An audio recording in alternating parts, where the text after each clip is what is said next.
So my name is Kou Murayama. I'm a professor of education psychology at the Hector Institut of Education Sciences and Psychology.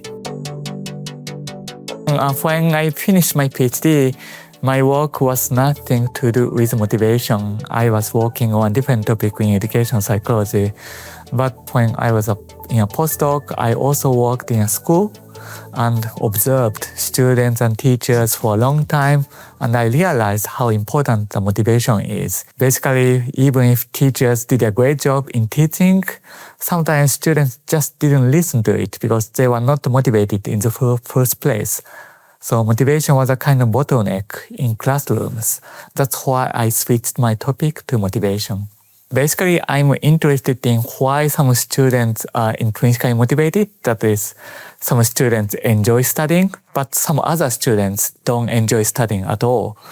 And I have been interested in how these differences emerge. There are different ways of thinking about it. For example, some students do not enjoy studying because they don't understand what they are taught.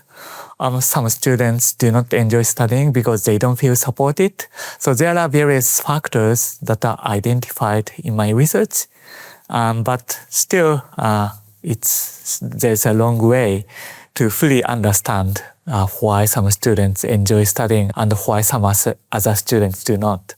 It's quite difficult to understand what's going on in your mind, how we can motivate ourselves. It's really mysterious still for me, and still that's why it's also fascinating for me. Yeah, and we need to make a progress. So it's not a binary question, yes or no. We are making a progress, and that's clear.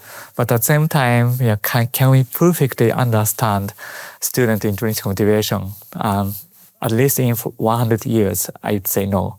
And there's no magic bullet to make, them motivated.